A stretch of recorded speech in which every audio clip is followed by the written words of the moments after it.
ಶ್ರೀಗುರುಭ್ಯೋ ನಮಃ. ಶ್ರುತಿಸ್ಮೃತಿಪುರಾಣಾನಾಂ ಆಲಯಂ ಕರುಣಾಲಯಂ ನಮಾಮಿ ಭಗವತ್ಪಾದಶಂಕರಂ ಲೋಕಶಂಕರಂ. ಯತ್ಪಾದಾಂಬುಜಚಿಂತನಂ ತನುಮತಾಂ ಸಂತಾನಶಾಖಾಯತೆ ಭಾಷ್ಯಂ ಯದ್ಭಣಿತಂ ಚಿರಂತನಗವೀ ಹಯ್ಯಂಗವೀನಾಯತೆ. ಯಸ್ಯಾಜ್ಞಾಖಿಲಲೋಕಮೌಳಿವಲಭಿ ಮಾಲಾಸುಮಾಲಾಯತೆ ತಸ್ಮೈ ಶಂಕರದೇಶಿಕಾಯ ನಮಸಾಂ ಸಾಹಸ್ರಮಾಶಾಸ್ಮಹೇ. ಈಶಿತಾ ಸರ್ವಭೂತಾನಾಂ ಸರ್ವಭೂತಮಯಶ್ಚ ಯಃ ಈಶಾವಾಸ್ಯೇನ ಸಂಬೋಧ್ಯಂ ಈಶ್ವರಂ ತಂ ನಮಾಮ್ಯಹಂ. ಓಂ ಪೂರ್ಣಮದಃ ಪೂರ್ಣಮಿದಂ ಪೂರ್ಣಾತ್ ಪೂರ್ಣಮುದಚ್ಯತೆ ಪೂರ್ಣಸ್ಯ ಪೂರ್ಣಮಾದಾಯ ಪೂರ್ಣಮೇವಾವಶಿಷ್ಯತೆ. ಓಂ ಶಾಂತಿಃ ಶಾಂತಿಃ ಶಾಂತಿಃ. ಈಶಾವಾಸ್ಯಂ ಇತ್ಯಾದಯೋ ಮಂತ್ರಾಃ ಕರ್ಮಸು ಅವಿನಿಯುಕ್ತಾಃ. ತೇಷಾಂ ಅಕರ್ಮಶೇಷಸ್ಯ ಆತ್ಮನಃ ಯಾಥಾತ್ಮ್ಯಪ್ರಕಾಶಕತ್ವಾತ್. ಯಾಥಾತ್ಮ್ಯಂ ಚ ಆತ್ಮನಃ ಶುದ್ಧತ್ವ ಅಪಾಪವಿದ್ಧತ್ವ ಏಕತ್ವ ನಿತ್ಯತ್ವ ಅಶರೀರತ್ವ ಸರ್ವಗತತ್ವಾದಿ ವಕ್ಷ್ಯಮಾಣಂ. ತಚ್ಚ ಕರ್ಮಣ ವಿರುಧ್ಯತ ಇತಿ ಯುಕ್ತ ಏವೈಷಾಂ ಕರ್ಮಸು ಅವಿನಿಯೋಗಃ. ನ ಹ್ಯೇವಂ ಲಕ್ಷಣಂ ಆತ್ಮನಃ ಯಾಥಾತ್ಮ್ಯಂ ಉತ್ಪಾದ್ಯಂ ವಿಕಾರ್ಯಂ ಆಪ್ಯಂ ಸಂಸ್ಕಾರ್ಯಂ ಕರ್ತೃಭೋಕ್ತೃರೂಪಂ ವಾ ಏನ ಕರ್ಮಶೇಷತಾ ಸ್ಯಾತ್. ಸರ್ವಾಸಾಂ ಉಪನಿಷದಾಂ ಆತ್ಮಯಾಥಾತ್ಮ್ಯನಿರೂಪಣೇನೈವ ಉಪಕ್ಷಯಾತ್. ಗೀತಾನಾಂ ಮೋಕ್ಷಧರ್ಮಾಣಾಂ ಚ ಏವಂ ಪರತ್ವಾತ್. ತಸ್ಮಾತ್ ಆತ್ಮನಃ ಅನೇಕತ್ವಾತ್ ಕರ್ತೃತ್ವಭೋಕ್ತೃತ್ವಾದಿ ಚ ಅಶುದ್ಧತ್ವಾತ್ ಪಾಪವಿದ್ಧತ್ವಾದಿ ಚ ಉಪಾದಾಯ ಲೋಕಬುದ್ಧಿಸಿದ್ಧಿಂ ಕರ್ಮಾಣಿ ವಿಹಿತಾನಿ. ಯೋ ಹಿ ಕರ್ಮಫಲೇನಾರ್ಥಿ ದೃಷ್ಟೇನ ಬ್ರಹ್ಮವರ್ಚಸಾದಿನಾ ಅದೃಷ್ಟೇನ ಸ್ವರ್ಗಾದಿನಾ ಚ ದ್ವಿಜಾತಿರಹಂ ನ ಕಾಣಕುಬ್ಜತ್ವಾತ್ ಅನಧಿಕಾರಪ್ರಯೋಜಕಧರ್ಮವಾನಿತ್ಯಾತ್ಮನಂ ಮನ್ಯತೆ ಸಹ ಅಧಿಕ್ರಿಯತೆ ಕರ್ಮಸು ಇತಿ ಹ್ಯಧಿಕಾರವಿದೋ ವದಂತಿ. ತಸ್ಮಾತ್ ಏತೆ ಮಂತ್ರ ಆತ್ಮನಃ ಯಾಥಾತ್ಮ್ಯಪ್ರಕಾಶನೇನ ಆತ್ಮವಿಷಯಂ ಸ್ವಾಭಾವಿಕಂ ಅಜ್ಞಾನಂ ನಿವರ್ತಯಂತಃ ಶೋಕಮೋಹಾದಿ ಸಂಸಾರಧರ್ಮವಿಚ್ಛಿತ್ತಿ ಸಾಧನಂ ಆತ್ಮೈಕತ್ವಾದಿ ವಿಜ್ಞಾನಂ ಉತ್ಪಾದಯಂತಿ. ಇತ್ಯೇವಮುಕ್ತ ಅಧಿಕಾರ್ಯಭಿಧೇಯ ಸಂಬಂಧ ಪ್ರಯೋಜನಾನ್ ಮಂತ್ರಾನ್ ಸಂಕ್ಷೇಪತೋ ವ್ಯಾಖ್ಯಾಸ್ಯಾಮಃ. ಓಂ ಈಶಾವಾಸ್ಯಮಿದಂ ಸರ್ವಂ ಯತ್ಕಿಂಚ ಜಗತ್ಯಾಂ ತೇನ ತ್ಯಕ್ತೇನ ಭುಂಜೀಥಾ ಮಾ ಗೃಧಃ ಕಸ್ಯ ಸ್ವಿದ್ಧನಂ. ಈಶಾ ಈಷ್ಟೇ ಇತಿ ಈಟ್ ತೇನ ಈಶಾ. ಈಶಿತಾ ಪರಮೇಶ್ವರಃ ಪರಮಾತ್ಮ ಸರ್ವಸ್ಯ. ಸಹಿ ಸರ್ವಂ ಈಷ್ಟೇ ಸರ್ವಜಂತೂನಾಂ ಆತ್ಮಸನ್ ಪ್ರತ್ಯಗಾತ್ಮತಯಾ ತೇನ ಸ್ವೇನ ರೂಪೇಣ ಆತ್ಮನಾ ಈಶಾವಾಸ್ಯಂ ಆಚ್ಛಾದನೀಯಂ. ಕಿಂ ಇದಂ ಸರ್ವಂ ಯತ್ಕಿಂಚ ಯತ್ಕಿಂಚಿತ್ ಜಗತ್ಯಾಂ ಪೃಥಿವ್ಯಾಂ ಜಗತ್ ತತ್ ಸರ್ವಂ ಸ್ವೇನ ಆತ್ಮನಾ ಈಶೇನ ಪ್ರತ್ಯಗಾತ್ಮತಯಾ ಅಹಮೇವೇದಂ ಸರ್ವಮಿತಿ ಪರಮಾರ್ಥಸತ್ಯಾತ್ಮರೂಪೇಣ ಅನೃತಮಿದಂ ಸರ್ವಂ ಚರಾಚರಂ ಆಚ್ಛಾದನೀಯಂ ಸ್ವೇನ ಪರಮಾತ್ಮನ. ಯಥಾ ಚಂದನ ಅಗರ್ವಾದೇಃ ಉದಕಾದಿಸಂಬಂಧಜಕ್ಲೇದಾದಿಜಂ ಔಪಾಧಿಕಂ ದೌರ್ಗಂಧ್ಯಂ त्वत्स्वरूपनिघर्षणेन आच्छाद्यते स्वेन पारमार्थिकेन गन्धेन। तद्वदेव हि स्वात्मनि अध्यस्तं स्वाभाविकं कर्तृत्वभोक्तृत्वादिलक्षणं जगद्द्वैतरूपं जगत्यां पृथिव्यां जगत्यामिति उपलक्षणार्थत्वात् सर्वमेव नामरूपकर्माख्यां विकारजातं परमार्थसत्यात्मभावनया त्यक्तं स्यात्। एवं ईश्वरात्मभावनया युक्तस्य पुत्रादि एषणात्रयसन्न्यास एव अधिकारः न कर्मसु। तेन त्यक्तेन त्यागेन इत्यर्थः। न हि त्यक्तो मृतः पुत्रो वा भृत्यो वा आत्मसम्बन्धिताया अभावात् आत्मनं पालयति, अतः त्यागेन इत्ययमेव वेदार्थः। भुञ्जीथाः पालयेथाः। एवं त्यक्तैषणस्त्वं मा घृतः गृधिमाकाङ्क्षा मा कार्षीर्धनविषयाम्। कस्य सिद्धनं कस्यचित् परस्य स्वस्य वा धनं मा काङ्क्षीत्यर्थः। स्वित् अनर्थको निपातः। अथवा मा घृतः कस्मात् कस्य स्विद्धनम् इत्याक्षेपार्थो न कस्यचिद्धनमस्ति यद्गृध्यते। आत्मैवेदं सर्वमिति ईश्वरभावनया सर्वं त्यक्तम्, अत आत्मन एवेदं सर्वम् आत्मैव च सर्वम् अतः मिथ्याविषयां गृधिम् आकार्षीत्यर्थः। एवम् आत्मविदः पुत्रादि एषणात्रयसन्न्यासेन आत्मज्ञाननिष्ठतया आत्मा रक्षितव्य इत्येष वेदार्थः। अथ इतरस्य अनात्मज्ञतया आत्मग्रहणाय अशक्तस्य इदम् उपदिशति मन्त्रः। कुर्वन्नेवेह कर्माणि जिजीविषेच्छतं समाः एवं त्वयि नान्यथेतोऽस्ति न कर्म लिप्यते नरे। कुर्वन्नेव इह निवर्तयन्नेव कर्माणि अग्निहोत्रादीनि जिजीविषेत् जीवितुम् इच्छेत् शतं शतसंख्याकाः समाः संवत्सरान् तावद्धि पुरुषस्य परमायुः निरूपितम्। तथा च प्राप्त अनुवादेन यज्जिजीविषेत् शतं वर्षाणि तत् कुर्वन्नेव कर्माणीत्यवधीयते। एवं प्रकारेण त्वयि जिजीविषति नरे नरमात्राभिमानिनीत एतस्माद् अग्निहोत्रादीनि कर्माणि कुर्वतः वर्तमानात् प्रकारात् अन्यथा प्रकारान्तरं नास्ति। येन प्रकारेण अशुभं कर्म न लिप्यते कर्मणा न लिप्यत इत्यर्थः। अतः शास्त्रविहितानि कर्माणि अग्निहोत्रादीनि कुर्वन्नेव जिजीविषेत्। कथं पुनः इदम् अवगम्यते? पूर्वेण सन्न्यासिनः ज्ञाननिष्ठोक्ता, द्वितीयेन तद् अशक्तस्य कर्मनिष्ठा इति उच्यते। ज्ञानकर्मणयोः विरुद्धं पर्वतवत् अकम्प्यं यथा उक्तं न स्मरसि किम्? इहापि उक्तं यो हि जिजीविषेत् स कर्म कुर्वन् ईशावास्यमिदं सर्वं तेन त्यक्तेन भुञ्जीथाः मा गृधः कस्य स्विद्धनम् इति च। न जीविते मरणे वा गृधिं कुर्वीतारण्यामियात् इति च पदं ततो न पुनरियात् इति च सन्न्यासशासनात् उभयोः फलभेदं च वक्ष्यति। इमौ द्वावेव पन्थानौ अनुनिष्क्रान्ततरौ भवतः क्रियापतश्चैव पुरस्तात् सन्न्यासश्च उत्तरेण। निवृत्तिमार्गेण एषणात्रयस्य त्यागः तयोः सन्न्यासपत एवातिरेचयति। न्यास एवात्यरेचयत् इति च तैत्तरीयके।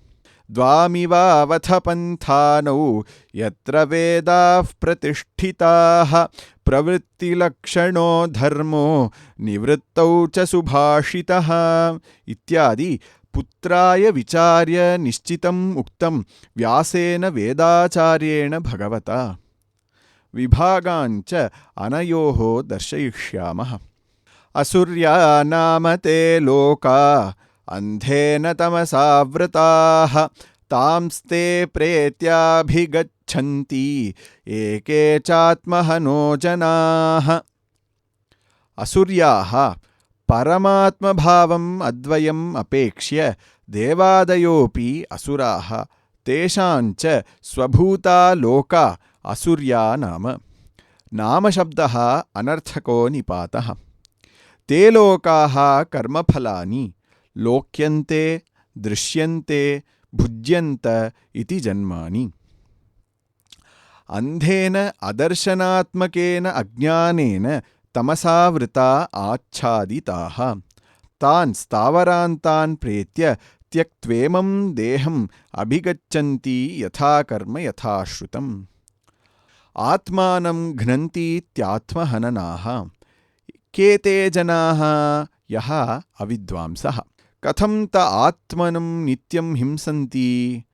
अविद्यादोषेण विद्यमानस्य आत्मनः तिरस्करणात्। विद्यमानस्य आत्मनः यथा कार्यं फलम् अजरामरत्वादिसंवेदलक्षणं तद् हतस्यैव तिरोभूतं भवति इति प्राकृत अविद्वांसः जना आत्महन उच्यन्ते तेन हि आत्महननदोषेण संस्मरन्ति ते। यस्य आत्मनः हननात् अविद्वांसः संस्मरन्ति तद्विपर्ययेण विद्वांसः जना मुच्यन्ते ते न आत्महननः। तद् कीदृशम् आत्मतत्त्वम् उच्यते? अनेजदेकं मनसो जवीयः नैनद्देवा आप्नुवन् पूर्वमर्षत् तद्धावतोऽन्यानत्येति तिष्ठत्तस्मिन्नपो मातरिश्वा दधाति।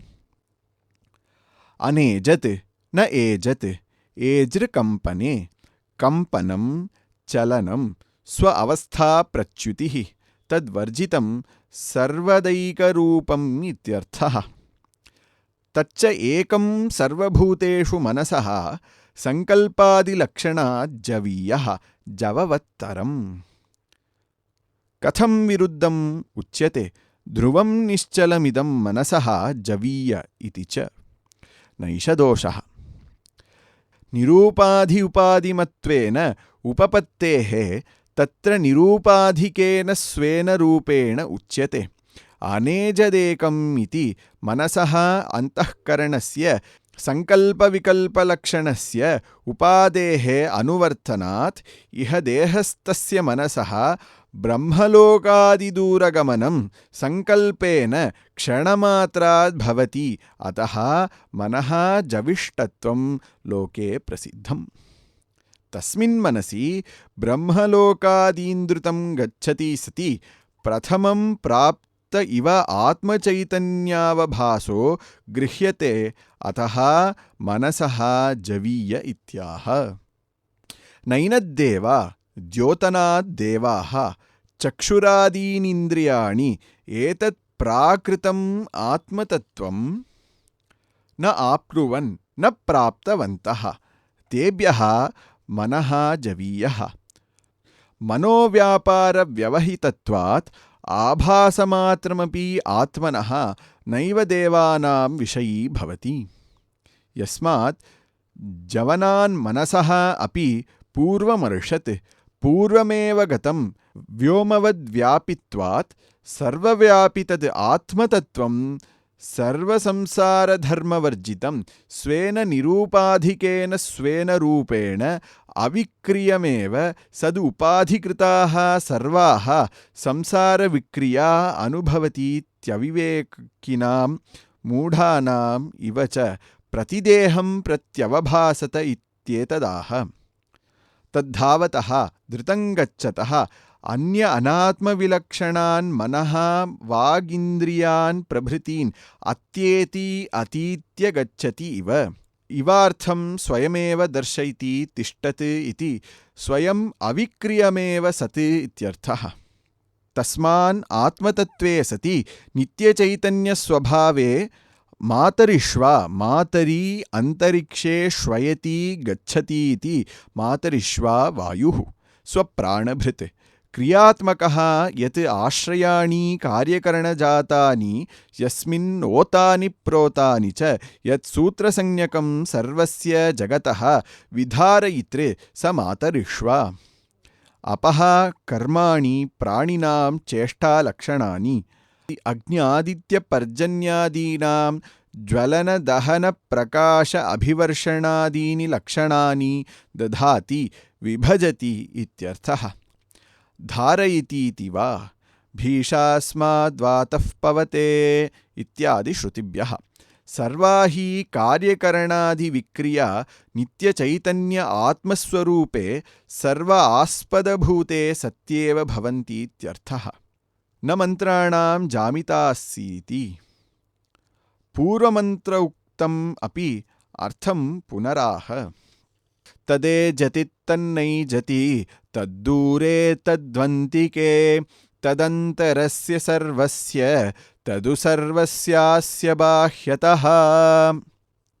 तत् आत्मतत्त्वं यत् प्रकृतं तद् एजति चलति तदेव च नैजति स्वतः नैव चलति स्वतः अचलमेव सत् चलतीव इत्यर्थः। किंच तद्दूरे वर्षकोटिशतैरपि अविदुषाम् अप्राप्यत्वात् दूर इव। तद् उ अन्तिके इति छेदः। तद्वन्तिके समीपे अत्यन्तमेव विदुषाम् आत्मत्वान् न केवलं दूरे अन्तिके च। तदन्तरभ्यन्तरेस्य सर्वस्य य आत्मा सर्वान्तरः इति श्रुतेः।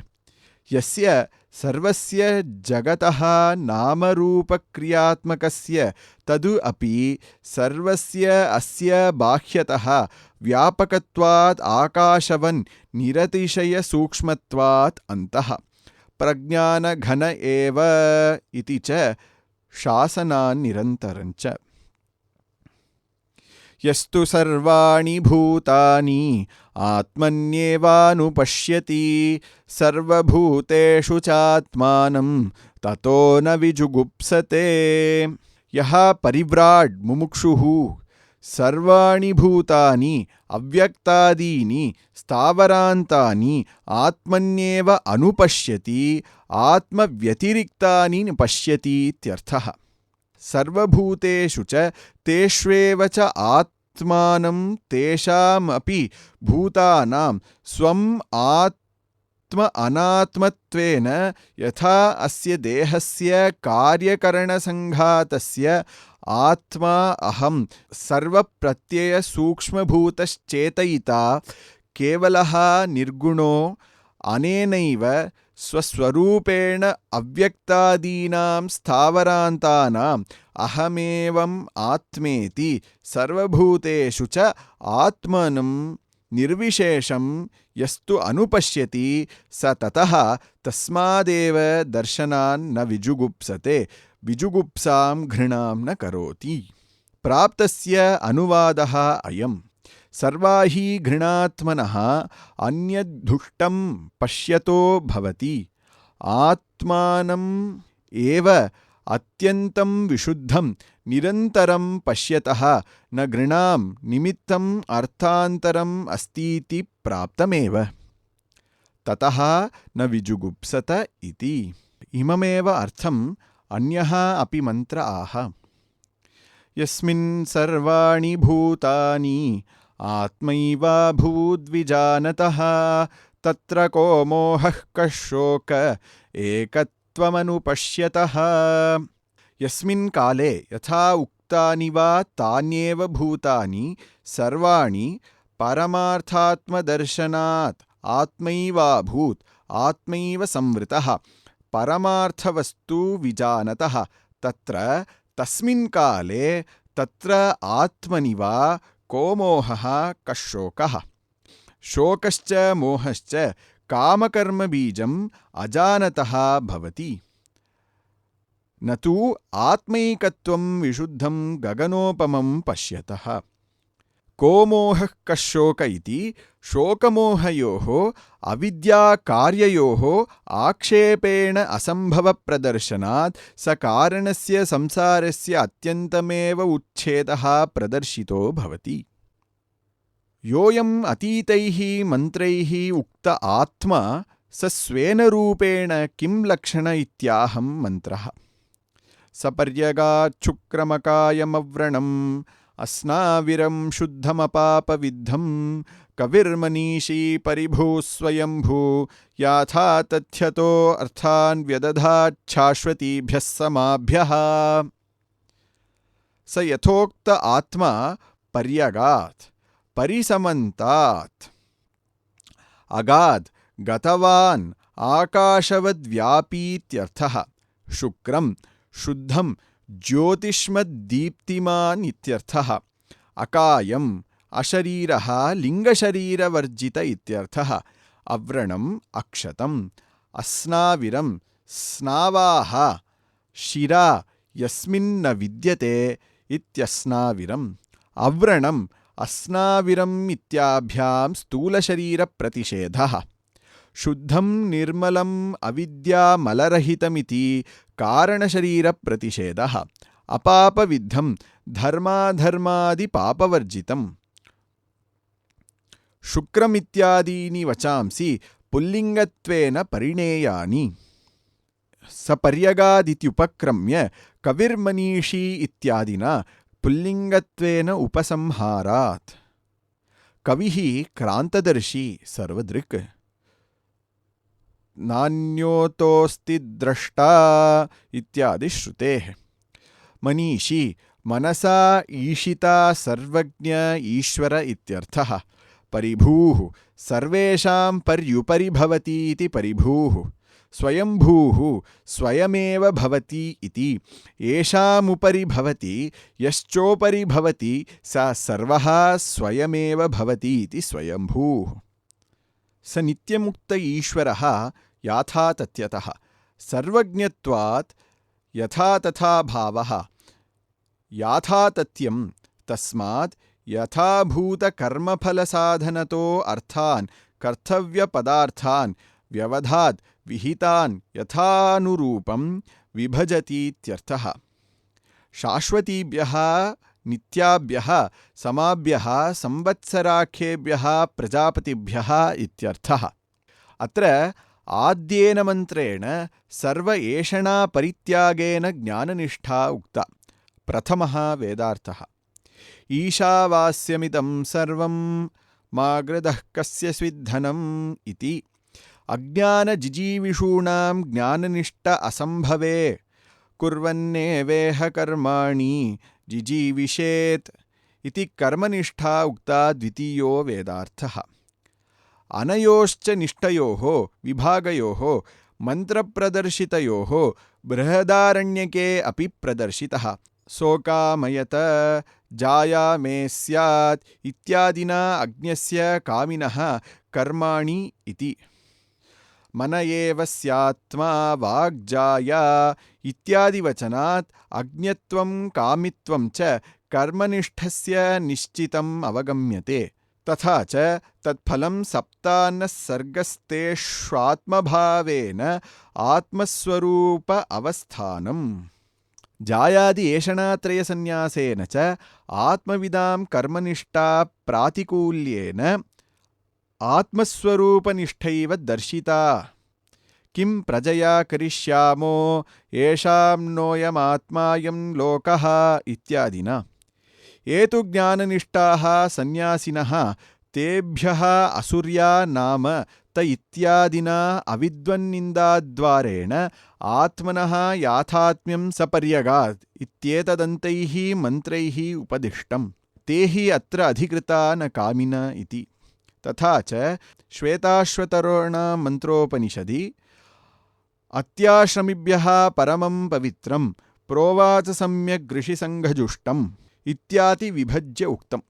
ये तु कर्मिणः कर्मनिष्ठाः कर्म कुर्वन्त एव जिजीविषः तेभ्यः इदमुच्यते। अन्धं तमः प्रविशन्ति ये विद्यामुपासते ततो भूय इव ते तमो य विद्याया रताः। कथं पुनः एवम् अवगम्यते न तु सर्वेषामिति उच्यते। अकामिनः साध्यसाधनभेदयोः उपमर्देन यस्मिन् सर्वाणि भूतानि आत्मैवाभूद्विजानतः तत्र को मोहः कः शोक एकत्वमनुपश्यतः इति यदा आत्मैकत्वविज्ञानं तन्न केनचित् कर्मणा ज्ञान अनन्तरेण वा ह्यमूढः समुच्चिचीषति। इह तु समुच्चिचीषया अविद्वदादिनिन्दा क्रियते। तत्र च यस्य येन समुच्चयः सम्भवति न अन्यथा शास्त्रतो वा तद्होच्यते यद्दैवं वित्तं देवताविषयं ज्ञानं कर्मसम्बन्धित्वेन उपन्यस्तं न परमात्मज्ञानं। विद्यया देवलोकः इति पृथक् फलश्रवणात् तयोः ज्ञानकर्मणयोः इह एकैक अनुष्ठाननिन्दा समुच्चिचीषया न निन्दापरैव एकस्यैव पृथक् फलश्रवणात्। विद्यया तदारोहन्ति विद्यया देवलोकः न तत्र दक्षिणा यन्ति कर्मणा पितृलोकः इति। न हि शास्त्रविहितं किञ्चित् अकर्तव्यताम् इयात्। तत्र अन्धतमः अदर्शनात्मकं तमः प्रविशन्ति के यः अविद्यां विद्याया अन्य अविद्या तां कर्म इत्यर्थः। कर्मणा विद्या अविरोधित्वात् ताम् अविद्याम् अग्निहोत्रादिलक्षणाम् एव केवलम् उपासते तत्पराः सन्तः अनुतिष्ठन्तीत्यभिप्रायः। ततः तस्मात् अन्धात्मकात् तमसः भूय इव बहुतरमेव ते तमः प्रविशन्ति के कर्म हित्वा ये तु विद्यायामेव देवताज्ञानेन एव रता अभिरताः। तत्र अवान्तरफलभेदं विद्याकर्मणयोः समुच्चयकारणम् आह। अन्यथा फलवत् अफलवतयोः सन्निहितयोः अंगांगितैव स्यात् इत्यर्थः। अन्यदेवाहुर्विद्यया अन्यदाहुरविद्यया इति शुश्रुमधीराणाम् एनस्तद्विचचक्षिरे। अन्यत् पृथगेव विद्यया क्रियते फलम् इत्याहुः वदन्ति। विद्यया देवलोकः विद्यया तदारोहन्ति इति श्रुतेः। अन्यत् आहुः अविद्यया कर्मणा क्रियते कर्मणा पितृलोकः इति श्रुतेः। इत्येवं शुश्रुम श्रुतवन्तः वयं धीराणां धीमतां वचनम्। ये आचार्य नोस्मभ्यं तत्कर्म च ज्ञानं च विचचक्षिरे व्याख्यातवन्तौ तेषाम् आगमः पारम्पर्यागत इत्यर्थः। विद्यां च विद्यां च यस्तद्वेदो भयं सः अविद्यामृत्युं तीर्त्वा विद्ययामृतमश्नुते। यत एवम् अतः विद्यां च अविद्यां च देवताज्ञानं कर्म च इत्यर्थः। एतद् उभयं सः एकेन पुरुषेण अनुष्ठेयं वेद तस्यैव समुच्चयकारिण एव एकपुरुषार्थसम्बन्धः क्रमेण स्यात् इत्युच्यते। अविद्यया कर्मणा अग्निहोत्रादिना मृत्युं स्वाभाविकं कर्मज्ञानं च मृत्युशब्दवाच्यम् उभयं तीर्त्वा अतिक्रम्य विद्यया देवताज्ञानेन अमृतं देवतात्मभावम् अश्नुते प्राप्नोति। तद्यमृतमुच्यते यद्देवतात्मगमनम्। अधुना व्याकृत अव्याकृत उपासनयोः समुच्चिचीषया प्रत्येकं निन्दा उच्यते। अंधं तमः प्रविशन्ति ये सम्भूतिमुपासते ततो भूय इव ते तमो य उसम्भूत्य रताः। अंधं तमः प्रविशन्ति ये असम्भूतिं संभवनं संभूतिः सा यस्य कार्यस्य सा संभूतिः तस्य अन्या असंभूतिः प्रकृतिः कारणम् अविद्याम् अव्याकृताख्यताम् असंभूतिम् अव्याकृताख्यां प्रकृतिं कारणम् अविद्यां कामकर्मबीजभूतम् अदर्शनात्मिकाम् उपासते एते तद् अनुरूपमेव अंधं तमः अदर्शनात्मकं प्रविशन्ति ततः तस्मादपि भूयः बहुतरमिव तमः प्रविशन्ति य उ सम्भूत्यां कार्यब्रह्मणि हिरण्यगर्भाख्ये रताः। अधुना उभयोः उपासनयोः समुच्चयकारणम् अवयवफलभेदम् आह। अन्यदेवाहुः सम्भवाद्यन्यदाहुरसम्भवात् इति शुश्रुमधीराणां येनस्तद्विचचक्षिरे। अन्यदेव पृथगेव आहुः फलं संभवात् संभूतेः कार्यब्रह्म उपासनात् अणिमादि ऐश्वर्यलक्षणं व्याख्यातवन्त इत्यर्थः। तथा च अन्यदाहुः असंभवात् असंभूतेः अव्याकृतोपासनात्। यदुक्तम् अंधं तमः प्रविशन्ति इति प्रकृतिलय इति च पौराणिकैः उच्यत इत्येवं शुश्रुमधीराणां वचनं ये नः तद्विचचक्षिरे व्याकृत अव्याकृत उपासनफलं व्याख्यातवन्त इत्यर्थः। एवं मतः समुच्चयः संभूत असंभूत उपासनयोः युक्त एवैकपुरुषार्थत्वाच्च इत्याह। सम्भूतिं च विनाशं च यस्तद्वेदो भयं सः विनाशेन मृत्युं तीर्त्वा सम्भूत्यामृतमश्नुते। सम्भूतिं च विनाशं च यस्तद्वेदो भयं सः विनाशः धर्मो यस्य कार्यस्य स तेन धर्मिणा अभेदेन उच्यते विनाश इति। तेन तदुपासनेन ऐश्वर्यम् अधर्मकामादिदोषजातं च मृत्युं तीर्त्वा हिरण्यगर्भोपासनेनाप्तिः अणिमादिप्राप्तिः फलम्। तेन अनेन ऐश्वर्यादिमृत्युम् अतीत्य असंभूत्य अव्याकृतोपासनया अमृतं प्रकृतिलयलक्षणम् अश्नुते। सम्भूतिं च विनाशं च एतत्र अवर्णलेपेन निर्देशः द्रष्टव्यः प्रकृतिलयफलश्रुत्यनुरोधात्। मानुषदैववित्तसाध्यं फलं शास्त्रलक्षणं प्रकृतिलयान्तम् एतावती संसारगतिः। अतः परं पूर्वोक्तम् आत्मैवाभूद्विजानत इति सर्वात्मभाव एव सर्व एषणासन्न्यासज्ञाननिष्ठा फलम्। एवं द्विप्रकार प्रवृत्तिनिवृत्तिलक्षणो वेदार्थः अत्र प्रकाशितः। तत्र प्रवृत्तिलक्षणस्य वेदार्थस्य विधिप्रतिनिषेधलक्षणस्य कृत्स्नस्य प्रकाशने प्रवर्ग्यान्तं ब्राह्मणम् उपयुक्तम्। निवृत्तिलक्षणस्य प्रकाशने अत ऊर्ध्वं बृहदारण्यकम् उपयुक्तम्। तत्र निषेकादिश्मशानान्तं कर्म कुर्वन् जिजीविषेत् यः विद्यया सह अपरब्रह्मविषयया तदुक्तं विद्यां च अविद्यायां च यस्तद्वेदो भयं सः अविद्याया मृत्युं तीर्त्वा विद्ययामृतमश्नुते इति। तत्र केन मार्गेण अमृतत्वम् अश्नुत इति उच्यते।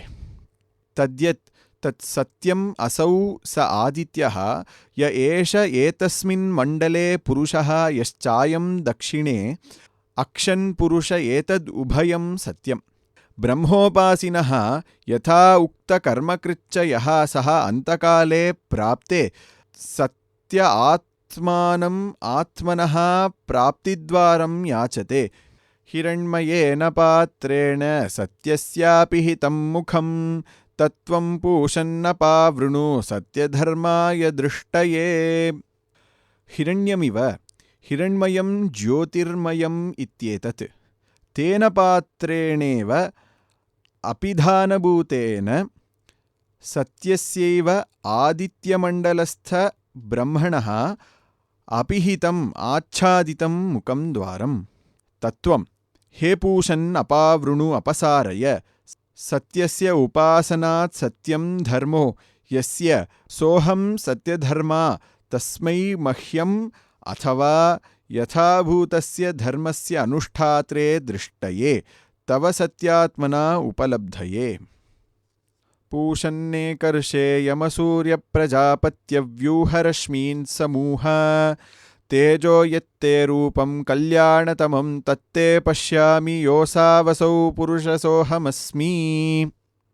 हे पूषन्, जगतः पूषणात् पूषार् रवि तथैका एव ऋषति गच्छति त्येकर्षिः हे एकर्षे तथा सर्वस्य संयमनाद्यमः हे यमः तथा रश्मीनां प्राणानां रसनाञ्च स्वीकरणात् सूर्यः हे सूर्य। प्रजापतेः अपत्यं प्राजापत्यः हे प्राजापत्य व्यूहनिगमय रश्मीन् स्वान् समूह एकीकुरु उपसंहरते तेजस्तापकं ज्योतिः। यत्ते तव रूपं कल्याणतमम् अत्यन्तशोभनं तत्ते तव आत्मनः प्रसादात् पश्यामि किञ्चाहं न तु त्वां भृत्यवत् याचे। योऽसावादित्यमण्डलस्थः व्याहृतवयवः पुरुषः पुरुषकारवत् पूर्णं वा अनेन पूर्णबुद्ध्यात्मना जगत्समस्तमिति पुरुषः पुरी शयनाद्वा पुरुषः सोऽहमस्मि भावामि। वायुरनिलममृथेदं भस्मान्तगुं शरीरम् ॐ क्रतोस्मर क्रतग्स्मर क्रतोस्मर क्रतग्स्मर। अथ इदानीं मम मरिष्यतः वायुः प्राणः अध्यात्मपरिच्छेदं हित्वा अधिदैवतात्मानं सर्वात्मकम् अनिलममृतं सूत्रात्मानं प्रतिपद्यताम् इति वाक्यशेषः। लिङ्गं च इदं ज्ञानकर्मसंस्कृतम् उत्क्रामत्वम् इति द्रष्टव्यं मार्गयाचनसामर्थ्यात्। अथ इदं शरीरम् अग्नौ हुतं भस्मान्तं भूयात्। ॐ प्रतीकात्मकत्वात् सत्यात्मकम् अग्न्याख्यं ब्रह्मभेदेन उच्यते। हे क्रतो संकल्पात्मका स्मर यन्मम स्मर्तव्यं तस्य कालः अयं प्रत्युपस्थितः स्मर। एतावन्तः कालं भावितं कृतम् अग्रे स्मर। यन्मम बाल्यप्रभृति अनुष्ठितं कर्म तच्च स्मर। कृतो स्मर कृतं स्मर इति पुनर्वचनम् आदरार्थम्। पुनः अन्येन मन्त्रेण मार्गं याचते। अग्नेन सुपथा राये अस्मान् विश्वानि देव वयुनानि विद्वान् युयोध्यस्मा जुहुराणमेनो भूयिष्ठान्ते नम उक्तिं विधेम। हे अग्ने, नय गमय सुपथा शोभनेन मार्गेण। सुपथेति विशेषणं दक्षिणमार्गनिवृत्त्यर्थम्। निर्विण्णोऽहं दक्षिणेन मार्गेण गता अगता लक्षणेन अतः याचे त्वं पुनः पुनर्गमना अगमनवर्जितेन शोभनेन यथा नय। राये धनाय कर्मफलभोगेत्यर्थः। अस्मान् यथोक्तधर्मफलविशिष्टान् विश्वानि सर्वाणि हे देव वयुनानि कर्माणि प्रज्ञानानि वा विद्वान् जनान् किञ्च युयोधि वियोजय विनाशय अस्मात्। अस्मात्तः जुहुराणां कुटिलं वञ्चकात्मकेनः पापम् ततो वयं विशुद्धाः सन्त इष्टं प्राप्स्याम इत्यभिप्रायः।